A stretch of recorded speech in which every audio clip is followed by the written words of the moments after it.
자, 이제 교재 196페이지입니다. 196페이지에 보시면 뭐가 나오냐면 5번 물권 변동을 가져오는 등기 요건이에요.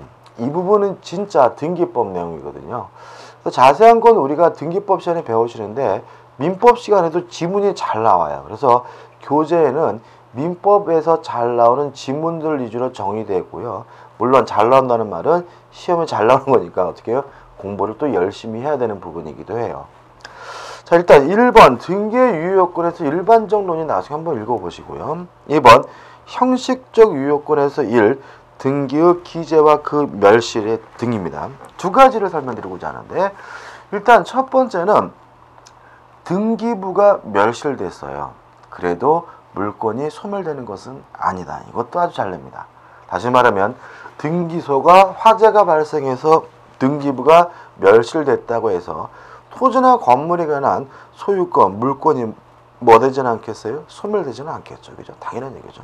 그 다음에 이제 두 번째는 등기가 불법으로 말소가 됐어요. 이랬을 때 물권이 소멸되느냐? 이 문제인데 우리 판례는 등기란 물권을 취득하기 위한 취득 요건이지만 물권이 존속하기 위한 존속 요건은 아니라는 게 판례 입장이에요. 다시 말하면 소유권을 취득하려면 뭘 하셔야 돼요? 등기를 해야 되는 거죠. 취득 요건이죠. 근데 이미 취득한 그 물건이 존속하기 위해서 유지가 되기 위해서 등기가 필요한 것은 아니라는 입장이죠.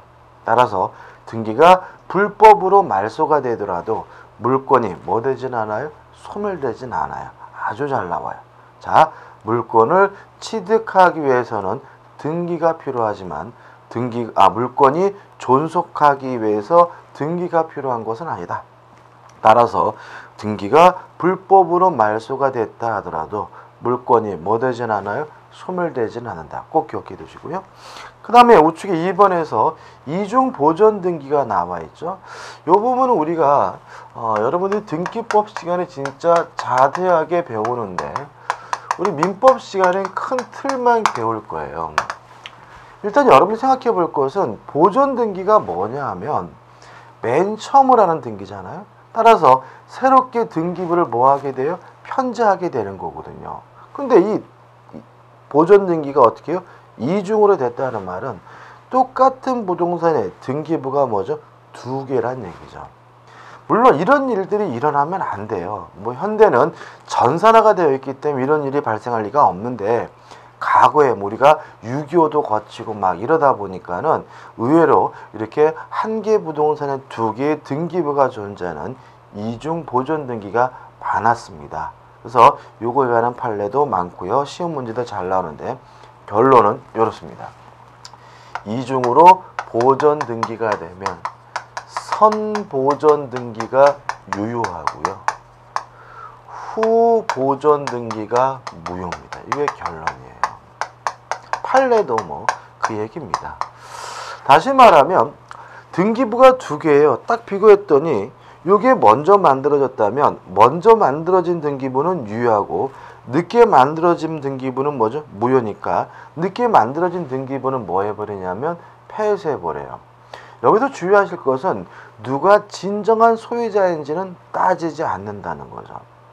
보통 여러분들이 나중에 문제집이나 이런 걸 보면은 등기 명의가 동일한 경우, 등기 명의가 동일하지 않은 경우 이렇게 두 가지로 나눠서 설명하는 것들 책들이 있는데 그거는 과거의 판례예요. 현재 판례는 등기 명의가 동일하든 등기 명의가 동일하지 않든 두 개의 등기부가 있다면 누가 진정한 권리자인지 여부는 따지지 않고요. 먼저 만들어진 등기부가 유효하고 후 보존 등기, 늦게 만들어진 등기는 뭐죠? 무효라는 것이 우리 판례 입장입니다. 꼭 기억해 두시고요. 결론은. 그 다음 넘겨보시면 박스 밑에 이제 실질적 유효요건 해가지고 물권행위와 등기와의 관계 해가지고 내용이 뭐가 돼요? 일치돼야 된다 해서 2번 내용적으로 합치돼야 되는데 불합치되면 어떻게 될 거냐? 요 문제인데 요거는 민법에서는 절대 안 나옵니다. 민법에서는 안 읽어봐도 되고요. 그 다음에 3번 우측에 물권 변동 과정에 불합체해서 가번 뭐가 나왔냐면 중간 생략 등기가 나와 있어.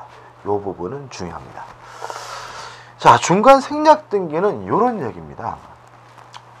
갑이라는 사람이요, A라는 토지를 가지고 있어요. 근데 을한테 팔았어요. 팔고 매매 계약을 했는데 을이 또다시 요거를 병한테 한 번 더 팔면 요걸 우리가 전매라고 해요. 여러분들 제가 수업하면서 특징을 느끼셨나요? 제가 앞전자는 꼭 한자를 쓰고 있죠. 그죠? 왜 그러냐면 요 전자하고 구별하기 위해서 그래요. 제가 한글로 쓰는 전자는 앞전자가 아니라 굴릴 전자예요. 한 번 더 굴렸다 이런 얘기거든요. 그래서 제가 앞으로 한글로 전자를 쓰면 한 번 더 이런 의미인 거죠. 그래서 매매하고 전매했다 그러면 앞에 매매가 아니라 어떻게 한 번 더 매매했다. 전대차는 뭐겠어요? 한 번 더 임대한 거예요. 전세하면 뭐겠어요? 한 번 더 전세를 준 거예요. 구별하실 수 있겠죠? 그래서 제가 요 굴릴 전자 구별하기 위해서 앞전자는 꼭 어떻게 해요? 한자로 쓰고 있고요. 한글로 쓰는 전자는 뭐죠? 한 번 더 굴렸다 이런 의미로 받아들이시기 바라고, 한 번 더 파는 게 뭐예요? 전매인 거예요. 자, 그러면 여기서 FM은 뭔가요? 갑이 을에게 이전 등기를 해주고 을이 병한테 이전 등기를 해주는 것이 뭐예요? FM인데 요러면 을은 뭐죠? 세금 폭탄을 맞습니다. 왜냐하면 자기 앞으로 등기를 받을 때 취득세 등록세를 내게 되고요. 병한테 이전 등기해주면서 양도소득세를 내기 때문에 남는 게 없어요. 그래서 을이 수작을 부려서 갑에서 병으로 직접 등기를 해줬다면 요 등기를 우리가 뭐라 그러냐면 중간 생략 등기라고 하는 거죠. 왜 중간 생략 등기라고 하냐면 나중에 등기부 등본을 떼보면 을이 안 나오죠. 그래서 중간이 빠져 있다 그래서 뭐라는 거예요? 중간 생략 등기라고 한다는 거 기억해 두시기 바라고요. 이러한 중간 생략 등기는 원칙적으로 유효합니다. 왜냐하면 과정이 잘못됐더라도 어차피 누구 건 맞아요? 병의 거는 맞거든요. 그래서 실체적 권리관계에 부합하기 때문에 중간 생략 등기는 유효한데 여기서 우리가 두 가지를 기억해 내셔야 돼요.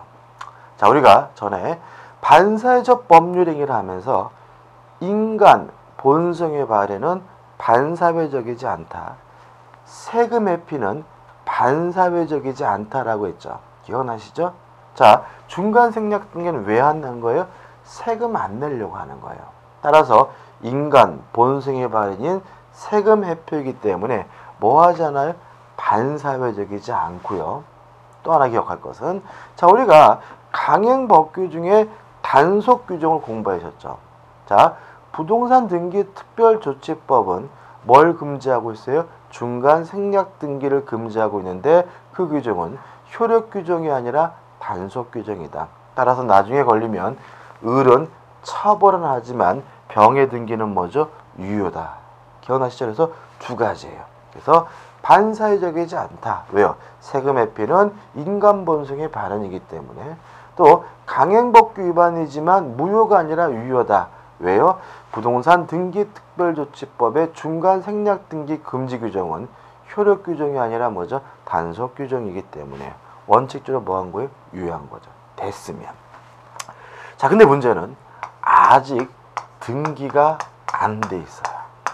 다시 말하면 병 앞에 등기가 됐다면 이 등기는 당연히 뭐 한 거예요? 유효한 건데 아직 병 앞에 등기가 되어 있지 않고 갑 앞에 등기가 되어 있을 때는 원칙은 어떻게 해야 되냐면 병은 을을 대위해서 등기를 청구해야 돼요.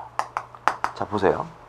지금 병은 다시 해볼까요? 다시 할게요. 자, 갑 앞에 등기되어 있는 것을 을에게 팔고요. 을이 또다시 병한테 팔았다. 전매했죠. 아직 등기가 안 돼 있어서 누가 앞에요? 갑 앞에 등기가 되어 있는 상태라면 병은 을과 매매 계약을 해서 이전 등기해달라고 요구할 수 있는 뭐만 있는 상태예요? 채권만 있는 상태죠. 따라서 채권은 특정한 사람에게만 주장할 수 있는 상대권이니까 을한테만 주장할 수 있지 갑한테 주장할 수는 없는 거예요. 따라서 병은 을을 대유해서 을 앞에 이전 등기시킨 후 이전 등기 받아야 소유권을 취득하는 것이 뭐예요? 원칙인 거예요. 이해되시죠? 다만 우리 판례가 예외를 인정했어요. 다만 갑을병 전원에 합의가 존재하는 경우에는 이때는 예외적으로 갑에게 직접 청구하는 것도 가능하다는 것이 우리 판례 입장입니다. 따라서 갑도 동의하고 을도 동의하고 병도 동의했다면 전원의 합의가 있다면 병은 굳이 을을 대의할 필요 없이 갑에게 직접 이전 등기해달라고 뭐 하는 것이요? 청구하는 것이 가능하고요.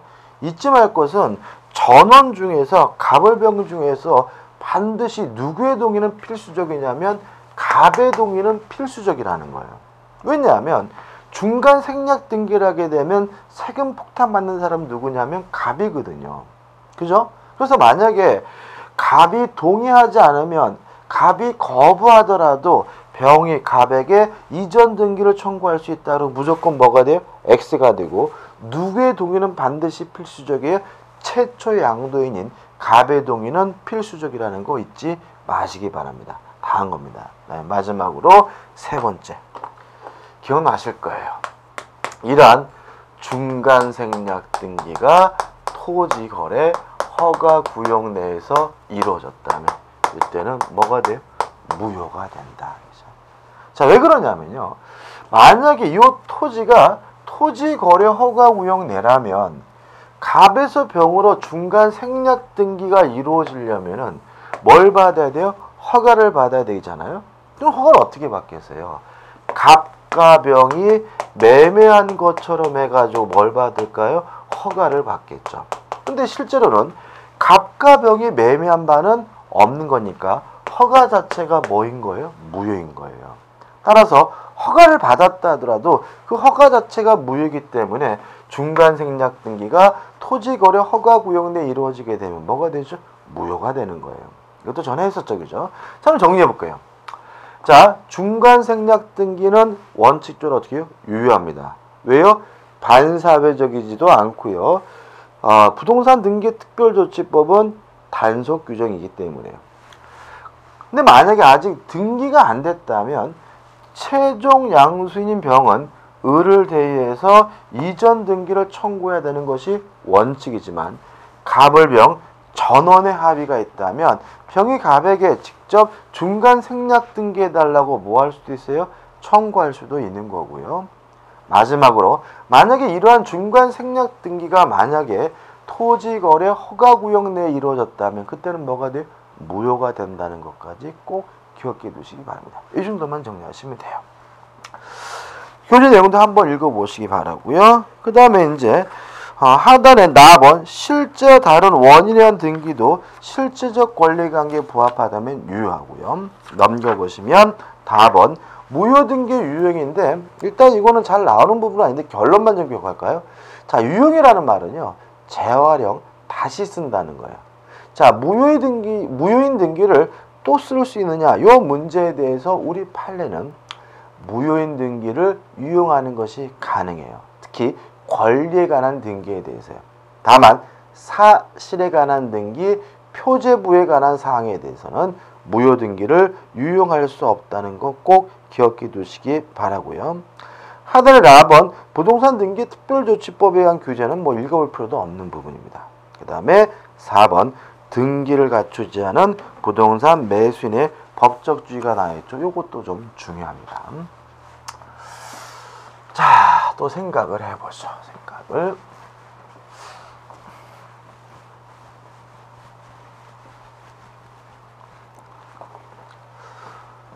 자, 갑이 소유하고 있는 요 A 부동산에 대해서요. 을이 만나서 매매 계약을 했어요. 그러면 을이 누구죠? 매수인인 거죠. 그래서 을이 갑에게 매매 대금을 다 지급했더니 갑이 을에게 인도도 해줬고요. 등기 서류까지 줬지만 을은 자기 앞으로 아직 이전 등기를 안 하고 있는 상태예요. 이 사람이 등기를 갖추지 않은 부동산의 매수인인 거죠. 첫째, 을에게는 소유권은 없어요. 그죠? 왜요? 매매 계약 등을 통해서 소유권을 취득하려면 뭘 해야 돼? 등기를 해야 되니까요. 다만 인도를 받아서 점유하고 있기 때문에 뭐는 있냐면 점유권은 있어요. 이거 좀 나중에 봐야 되고. 그 다음에 두 번째, 그 을은 소유권이 없는데 뭐가 있느냐? 등기 청구권은 있는 거죠. 그죠? 그럼 이 등기 청구권은 물권적 청구권이에요? 채권적 청구권이에요? 채권적 청구권인 거죠. 왜요? 소유권 뭐가 없어요? 물권이 없으니까요. 이해되시죠? 자, 그럼 전에 제가 소멸시효 말씀을 드리면서 채권과 용익물권만 소멸시효 걸린다라고 했어요. 그죠? 또 물권적 청구권은 뭐에 걸리지 않아요? 소멸시효 걸리지 않는다 그랬죠?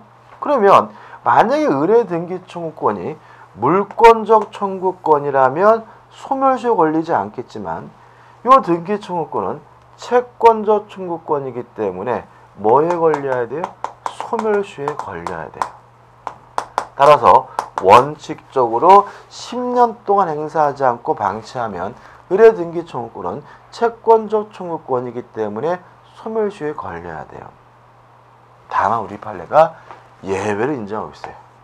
만약에 요 매수인이 점유를 계속하고 있다면 이때는 소멸시효 걸리지 않는다라는 게 판례 입장이에요. 왜 그럴까요? 제가 민법 총칙 마지막에 소멸시효라는 개념을 말씀드리면서 어떤 말씀을 드렸냐면 소멸시효가 뭐냐? 일정한 권리를 보유하는 자가 권리 행사가 가능한데도 불구하고 불행사하면 행사하지 않고 방치하면 권리 자체가 소멸되는 제도가 소멸시효다라고 말씀드렸죠. 따라서 소멸시효 걸리려면은 권리를 행사하지 않고 있어야 되는 거예요. 우리 판례는 매수인이 점유를 계속하고 있는 것은 권리를 행사하지 않는 것이 아니라 자신의 권리를 행사하고 있는 것으로 봅니다. 이해되시죠? 따라서 을은 매수인은 점유를 하고 있으면 계속적으로 자신의 권리를 뭐하고 있는 거예요? 행사하고 있는 것이기 때문에 뭐에 걸리지 않는 거예요? 소멸시효 걸리지 않는 거예요. 됐죠? 그러면 또 권리를 처분해가지고 점유를 상실한 경우에도 소멸시효 걸리지 않겠죠. 왜냐하면 권리를 처분하는 것도 뭐이기 때문에 권리를 행사하는 것이기 때문에요. 정리해 볼게요. 매수인의 등기 청구권은 물권적 청구권이 아니라 채권적 청구권입니다. 따라서 소멸시효에 걸려하는 것이 원칙이지만 점유를 계속하거나 취득한 권리를 제3자에게 처분함으로써 점유를 상실한 경우에도 뭐에 걸리지 않습니까? 소멸시효에 걸리지 않습니다. 왜요? 점유를 계속하고 자신의 권리를 처분하는 것은 뭐이기 때문에? 권리의 행사이기 때문에요. 판례도 그런 취지니까 한번 읽어보시기 바랍니다.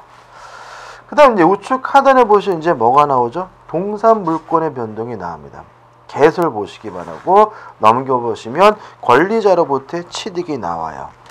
일단 동산에 관한 공시 방법은 점유고요. 따라서 동산에 관한 물권이 변동되려면 점유를 이전해 줘야 돼요. 이 점유를 이전해 주는 것을 뭐라 그러냐면 인도라고 하거든요. 그래서 1번 원칙의 나와 있고 2번 적용범위 나오는데 이런 건 중요하지 않고요. 이 부분에서는 2번 인도의 의만 정확히 무슨 말인지를 알면 되고요. 우측에 보신 인도의 종류가 총 몇 가지가 있죠? 네 가지가 있죠. 그래서 요 네 가지가 무슨 말인지만 알면 되는 부분이에요. 일단 말로 설명드릴까요? 자, 진짜 주는 거 이게 뭐죠? 갑은 현실의 인도입니다. 납은 간이 인도는 뭐냐면요. 받을 사람 양수인이 이미 점유하고 있을 때는 이제부터 그 물건은 네 거다라고 의사표시만 하면 인도가 이루어지는데 요 우리가 뭐죠? 간이 인도라고 하고요. 점유계정은 인도했는데도 불구하고 양도인이 계속 점유하고 있는 경우에 인도 방법을 점유계정이라고 하고요. 다음은 목적물 반환 충구권 양도, 양도인도 양수인도 아닌 제3자가 점유하고 있을 때는 그 사람에 대한 반환 청구권만 넘겨주면 인도가 이루어지는데 이게 뭐죠? 목적물 반환 청구권 양도예요. 무슨 말인지 좀 감 잡히시나요? 예를 들어 설명드릴까요? 자, 이런 얘기입니다. 갑이라는 사람이 카메라를 가지고 있는데요. 동산이죠. 근데 을에게 팔았어요. 팔고 진짜 줬다면 이게 뭐예요? 현실의 인도인 거예요. 그죠? 근데 만약에 갑이 을에게 카메라를 빌려줘가지고요. 현재 이 카메라를 을이 뭐죠? 점유하고 있는 상태거든요. 근데 을이 카메라를 써보더니 마음에 든대요. 그래서 갑한테 와서 야 이거 나한테 팔면 안 되겠니? 그랬더니 갑이 어떻게 해요? 좋대요. 그러면 팔았으니까 갑에서 을로 소유권이 넘어가야죠. 넘어가려면 뭘 해줘야 돼요? 인도를 해줘야 되니까 굳이 이거를 받아가지고 넘겨줄 필요는 없는 거죠. 을, 양수인이 요 카메라를 이미 점유하고 있는 상태라면 갑이 이제부터 그 카메라는 네 거다라는 의사표시만으로 갑에서 을로 인도가 이루어지는데 이게 뭐예요? 간이 인도인 거예요. 감 잡히시죠? 그 다음에 갑이 카메라를 가지고 있는데요. 을이 와가지고 팔래요. 근데 갑이 안 팔겠다 그러는 거죠. 왜 안 파냐 물어봤더니 야, 지금 한참 졸업 시즌이고 좀 있으면 이제 입학 시즌이고 그런데 내가 어떻게 카메라를 파냐 그런단 말이죠. 그래서 우리 갑한테 그러는 거죠. 좋다 그러면 일단 네가 나한테 판다면 내가 너한테 한 달 동안 빌려줄게 라고 한단 말이죠. 갑이 어떻게 해요? 좋대요. 그렇다면 팔았으니까 인도해주고 빌렸으니까 돌려주고 굳이 이럴 필요는 없는 거죠. 다시 말하면 내가 너한테 팔았지만 한 달간 빌린 거다라는 계약을 하게 되면 양도인인 갑이 계속 그 카메라를 점유하고 있더라도 인도가 이루어지는데 이게 뭐라고요? 점유 계정인 거죠. 이해되시죠? 그 다음에 반환 충고권 양도. 자, 갑이 카메라를 가지고 있는데요. 이거를 병에게 대여해주고 있는 상태. 그래서 병이 카메라를 가지고 있어요. 근데 을이 와가지고 야 카메라 팔아라 그랬단 말이죠. 그래서 갑이 요 카메라 을에게 팔기로 했어요. 얘가 좀 싸가지가 있고 친절한 놈이면 병한테 받아다가 주겠죠. 이러면 이거 뭐 한 거예요? 현실의 인도를 한 건데 갑이 좀 싸가지가 없어요. 갑이 을한테 뭐라 하냐면 야 근데 내가 카메라 안 가지고 있거든. 병이 가지고 있거든. 네가 가서 받아 이런단 말이죠. 그럼 을은 카메라를 받은 게 아니라 병한테 반환 청구할 수 있는 뭘 넘겨받은 거예요? 반환 청구권을 넘겨받은 거죠. 이렇게 양도인도 양수인도 아닌 제3자가 점유하고 있을 때는 뭐만 넘겨주면요? 반환 청구권만 넘겨줘도 인도가 이루어지는데 이게 뭐예요? 목적물 반환 청구권 양도입니다. 요 네 가지가 뭐죠? 인도 방법이고요. 네 가지 중 한 가지를 선택해서 인도를 하게 되면 동산에 관한 뭐가 이루어지냐면 물권 변동이 일어나게 되는 거죠. 여기까지는 개념만 기억하시면 되는 거죠. 그 다음에 중요한 것이 우측 하단에 3번 무권리자로부터 취득해서 선의 취득이 나오네요. 일단 여러분들이 조심할 것은 동산에 대해서는 시험 문제가 거의 안 나옵니다. 왜냐하면 우리는 공인중개사 시험 공부잖아요. 그러니까 시험 문제는 뭐에 대해서요? 부동산에 대해서 나오겠죠. 근데 문제가 있어요. 동산에 대해서는 거의 안 나와요. 나온다는 말이에요? 안 나온다는 말이에요? 나온다는 얘기죠. 거의 안 나온다는 말은 40문제 중에서 한 문제 정도는 나온다는 얘기예요. 나오면 또 어디가 나오냐면요. 선의취득을 잘 내요. 그래서 이 선의취득은 동산에 관한 부분이지만 출제 빈도수가 아주 높은 부분이기 때문에 꼼꼼히 좀 보셔야 되고요. 일단 2014년도 작년은 안 나왔어요. 2013년도 재작년은 나왔어요. 그러면 2015년은 나올 거는 굉장히 높은 해입니다. 그러니까 이 선의취득은 동산이다라고 무시하지 마시고요. 좀 꼼꼼히 좀 보셨으면 좋겠어요. 자, 249조 읽어보시기 바라고요.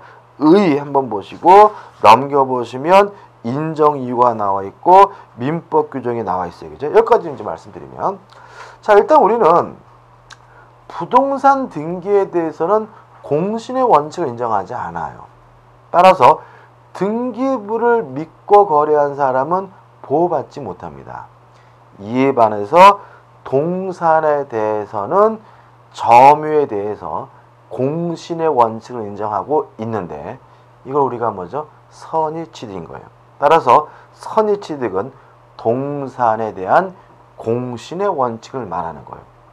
그러면 왜 부동산은 등기는 공신의 원칙을 인정하지 않고 왜 동산은 공신의 원칙을 인정하느냐? 가장 큰 이유는 뭐냐면 거래의 빈도예요. 공신의 원칙이라는 것은요, 거래의 안전을 보호하기 위해서 인정하는 거거든요. 근데 동산의 경우에는 하루에도 어떻게 해요?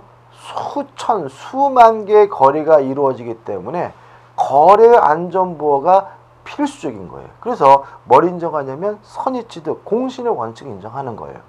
이에 반해서 부동산 거래는요, 물론 많지만 우리는 부동산 거래를 안 하고도 살 수는 있거든요. 그래서 동산 거래에 대해서는 굉장히 거래 빈도수가 작기 때문에 거래 안정보다는 진정한 권리자를 보호한다는 측면에서 부동산 등기에 대해서는 공신의 원칙 인정하지 않고 있는 거예요. 이게 뭐죠? 인정이고 뭐죠? 서론입니다. 그 다음에 이제 하단에 2번 선의취득의 요건이죠. 여기서부터 이제 시험에 나오는 거겠죠. 예를 들어 볼게요. 자, 갑이라는 사람이요, 카메라 동산을 가지고 있어요. 근데 이 카메라를 을에게 빌려줬어요. 그러면 을은 이 카메라를 인도받아서 점유하고 있죠. 그렇지만 빌린 카메라니까 갑의 것이 누구 거가 아니에요? 을의 것이 아니니까 을은 뭐죠? 무권리자인 거죠. 근데 을이 지 카메라도 아니면서 병과 만나가지고 매매 계약을 했어요. 매매 계약을 하고 을이 병으로부터 인도를 받아서 병이 점유를 취득하게 됐는데, 만약에 병의 점유가 선의이고 평온하고 공연하고 무과실이라면 서로 을이 소유자가 아니더라도 병은 확정적으로 소유권이나 질권을 취득하게 되는데, 이걸 우리가 뭐라 그러냐면 선의취득이라고 하는 거예요. 이해되시죠? 어떤 상황인지? 자, 일단 제가 요건에 대한 구체적인 내용으로 들어갈 건데요. 여러분들이 선의취득이라는 문제를 풀 때는 아까 말씀드린 거, 우리 민법은 부동산 등기에 대해서는 공신의 원칙 인정하지 않지만 동산의 점유에 대해서는 공신의 원칙을 인정하고 있고요. 동산의 점유에 관한 공신의 원칙이 선의취득이고, 이러한 공신의 원칙을 인정하는 이유가 뭐라고요? 거래의 안전을 보호하기 위한 거다. 이게 실제로는 뭐죠? 핵심입니다. 그래서 이거 가지고 요건도 검토하는 거고 시험 문제도 뭐 하는 거예요? 푸시는 거예요. 첫 번째, 1. 목적물에 관한 요건입니다. 그죠? 교재 보시면 첫째, 카메라와 같은 동산이어야 돼요. 부동산의 경우에는 선의취득 인정되지 않아요. 왜냐하면 선의취득은 공신의 원칙이고 우리 민법은 뭐에 대해서만요? 동산에 대해서만 인정을 하니까요. 또 하나, 동산 중에서 등기, 등록을 공시방법으로 취하고 있는 자동차나 선박 등은 선의취득할 수가 없어요. 왜냐하면 선의취득은 공신의 원칙인데 뭐에 대한요?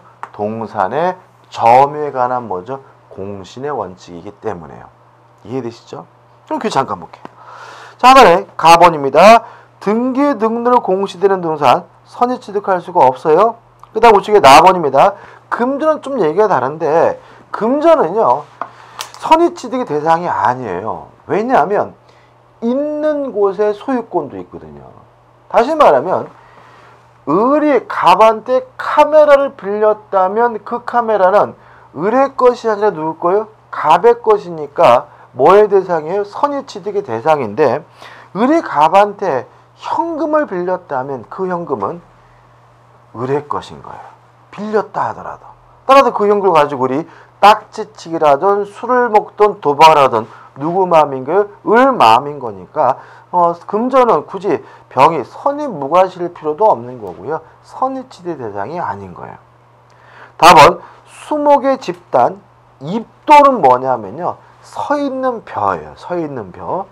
미분리 과실, 안 딴 사고죠. 다 뭐예요? 부동산이죠. 선의취득 대상이 아니에요. 선의취득은 뭐에 대해서요? 동산에 대해서 인정하는 거잖아요. 다음은 증권적 채권, 지시채권, 무기명채권은 별도의 다른 특별법이 있기 때문에 선의취득 대상이 되지 않고요. 마음은 양도가 금지되는 물건 선의취득할 수 없겠죠. 왜요? 선의취득은 무엇을 보호하기 위한 제도예요? 거래의 안전을 보호하기 위한 제도니까 거래 자체가 금지되어 있는 물건은 선의취득할 수가 없는 거예요. 그 다음 4번 부동산 등기가여 공시된 동산은 선의취득이 가능해요. 이거는요. 그냥 왜냐하면 이건 뭐예요? 동산이니까. 이게 뭐냐면 여러분들이 중개사법 시간에 배우실 텐데 공장저당이라는 걸 배워요. 중개사법 시간에 중개대사문에서. 그럼 예를 들어 가지고 공장저당이라고 하면 공장에 있는 토지와 건물과 그 안에 있는 기계살기까지 한꺼번에 설정하는 것이 뭐냐면 공장저당이고요. 공장저당은 물론 무슨 등기부의 기재가 되겠어요? 부동산 등기의 기재가 되겠죠.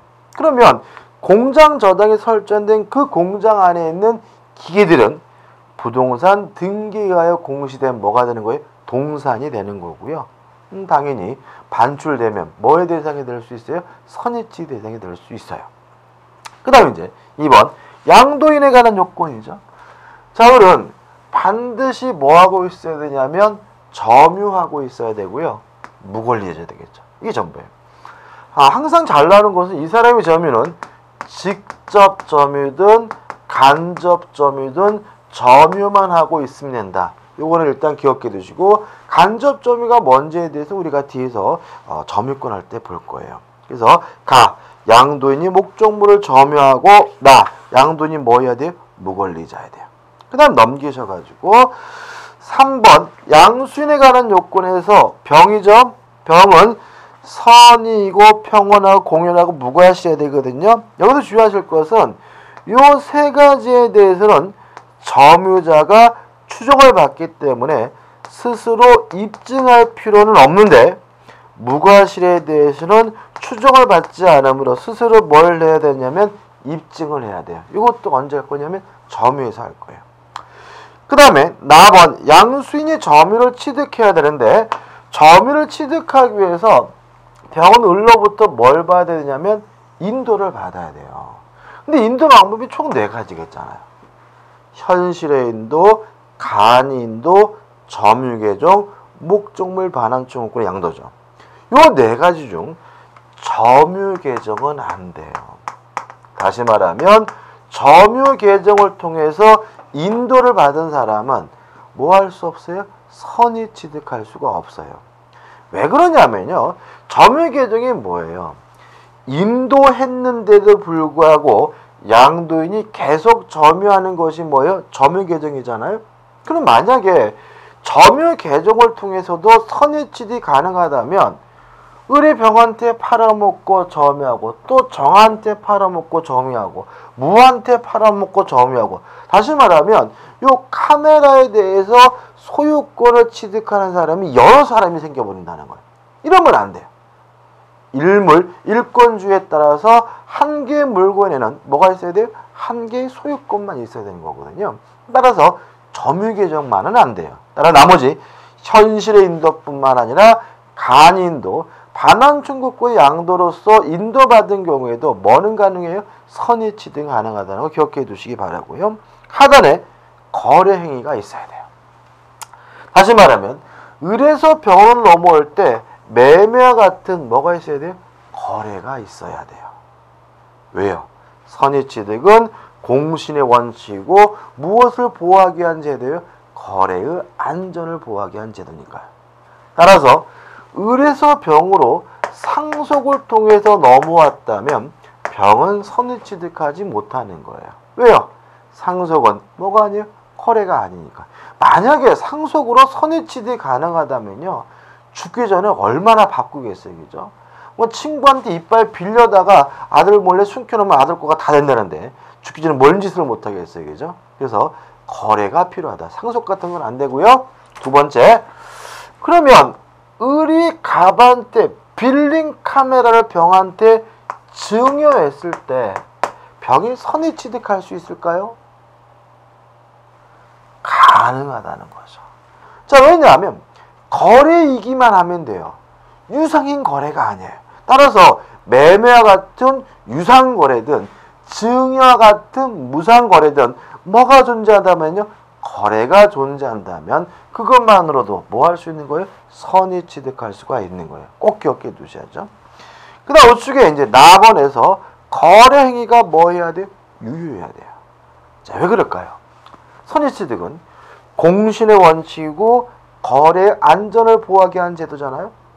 근데 만약에 이 거래 자체가 이미 무효래요. 이미 이 거래 자체가 사기였다는 이유로 취소할 수 있대요. 그럼 굳이 뭐 할 필요 없는 거예요? 보호할 필요가 없는 거죠.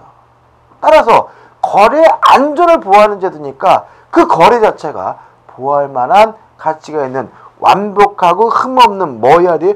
유효한 거래여야 선의취득할 수가 있는 거죠. 3번 선의취득 효과입니다. 소유권과 질권을 선의취득하게 됩니다. 여기서 여러분들이 질권이란 말을 처음 들으시는 분이 계실까 말씀드리면, 질권은 시험 범위가 아니기 때문에 구체적으로 안 하고요. 개념만 말씀드리면 전당포를 생각하시면 돼요. 제가요, 돈이 필요해가지고 예를 들어가지고 반지를 전당포에 맡기고 10만 원을 빌렸어요. 그러면 전당포 주인은 저에 대한 채권을 담보하기 위해서 뭘 잡아줬어요? 반지를 잡아줬죠. 이게 뭐라고요? 질권이에요. 그래서 맡기는 방식으로 이루어지는 담보를 우리가 뭐죠? 질권이라고 하고요. 우리 공인중개사 시험에서 질권이 빠져있는 이유는 뭐냐면 부동산은 가져다가 맡길 수가 없거든요. 그래서 부동산 질권이라는 게 존재하지 않기 때문에 질권이 시험 범위에 빠져있는 거예요. 그럼 이런 얘기죠. 을이 갑한테 빌린 카메라를 병한테 맡기고 돈을 빌렸어요. 그럼 병이 이러한 요건을 갖췄다면 소유권을 선의취득하는 것이 아니라 무엇을요? 질권을 선의취득한다는 거죠. 따라서 선의취득할 수 있는 권리는 두 가지입니다. 소유권과 무엇을요? 질권을 선의취득할 수가 있다는 거 꼭 기억해 두시기 바래요. 끝이죠? 팔리도 같은 취지죠. 그 다음 넘겨보시면 이제 4번 도품 유실물에 관한 특칙이 나옵니다. 일단 제가 처음 시작할 때 빌렸다라고 했죠. 빌렸다고. 훔쳤으면 어떡할 거냐. 이게 뭐죠? 도품이죠. 아니면 갑이 잊어버린 카메라 을이 주웠으면 어떡할 거냐. 이게 뭐죠? 유실물이죠. 일단 도품이든 유실물이든 병이 요건을 갖춘다면 소유권이나 질권을 선의취득한다는 점은 똑같아요. 다만 도품 유실물인 경우에는 갑은 병에게 2년 내에 뭐 할 수 있냐면 반환을 청구하는 것은 가능해요. 여기서 두 가지를 주의하셔야 되는데, 자, 제가 지금 뭐라 그랬냐면은 도품 유실물이라도 일단 병이 뭐 한다고요? 선이 취득한다 그랬죠. 따라서 2년 내에 갑이 반환 청구할 수 있다 하더라도 이 물건은 갑의 것이 아니라 병의 것으로 이해되고 있다는 거 주의하시기 바래요. 다시 말하면 병이 일단 소유권을 뭐 하긴 해요? 선이 취득하긴 합니다. 다만 갑이 민법의 규정에 따라서 2년 내에 뭐 할 수 있어요? 반환 청구할 수 있다는 거 기억해 두시기 바라고요. 두 번째 주의할 점, 법점을 좀 읽어봐야 되는데, 좌측 상단에 보시면 250조가 나있죠. 제가 읽어볼게요. 전조의 경우에 그 동산이 도품이나 유실물인 때에는 피해자 또는 유실자는 도난 또는 유실한 날로부터, 여기다 밑줄 쳐볼까요? 도난 또는 유실한 날로부터 밑줄 쳐놓으시고 2년 내 그 물건의 반환을 청구할 수 있어요. 자, 민법 문제 특징인데, 민법은요 숫자 가지고 장난치지는 않아요. 그래서 2년을 3년으로 바꾸거나 1년으로 바꿔서 오답을 만드는 경우는 없습니다. 그래서 이거를 2년 이렇게 암기하시면 바보예요. 항상 민법은요 뭐가 문제냐면 숫자 앞에 나와 있는 말을 바꿔요. 그래서 2년이 중요한 게 아니라 도난 또는 유실한 날로부터라는 말이 중요한 거예요. 그래서 항상 여러분들이 민법에 관해서 문제를 푸시거나 공부를 하실 때는 숫자가 나오면 숫자보다 어떻게 해요? 앞에 말을 주의하셔야 돼요. 어떻게 바꾸겠어요? 병이 선이 취득한 날로부터 2년 내 반환 청구할 수 있다. 그럼 뭐예요? X예요. 언제부터 2년인 거예요? 도난당한 날, 유실한 날로부터 뭐죠?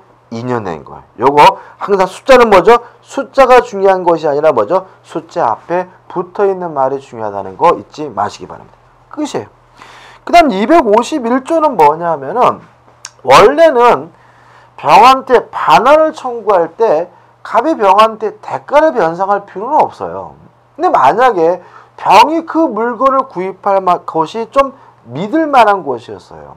예를 들어서 동종의 물건을 판매하는 상인이나 또는 경매 등으로 인해서 이 물건을 취득했다면 그때는 예외적으로 갑의 병에게 대가를 변상해야 된다는 말까지만 기억해 두시면 됩니다. 규정 내용 한번 좀 읽어보시기 바라요. 너무 구체적으로 접근하지 마시고요. 자, 이번 강의 여기까지 하고요. 다음 강의 때는 우측 하단의 7절 임목 등기부터 들어가도록 하겠습니다.